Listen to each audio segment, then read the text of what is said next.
بەتایبەت پەروەردەکردنی کچان ئەجر و گەورەی زۆرە بۆ هادوو هاوسەر. من كان له 3 بنات هەر کەس 3 کچی هەبێ لە ڕێوایەتێکا 2 کچ يؤويهن يكفيهن يرحمهن بیانگرێتە خۆ بە جوانی کەلوپەلو پێداویستیان بۆ دابین کات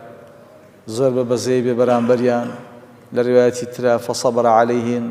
بە ئارام بێ لەسەر ئەرکوماندووبوونیان أطعمهن سقاهن كساهن من جدته پۆشاکیان خواردنیان خواردنەوەیان کەلوپەلو پێداویستیان لە گوێرەی توانای خۆی بۆ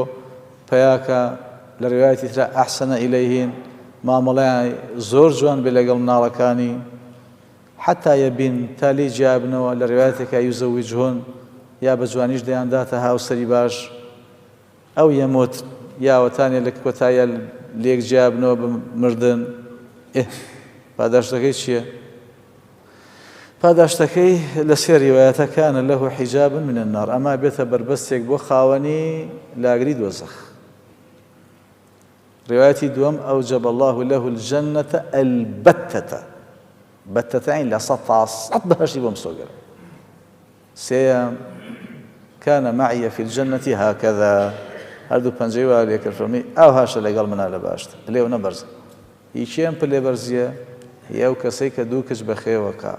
یا خود 3 کە جوان پەروەردەیانەکا و مافیان دەپارێزە.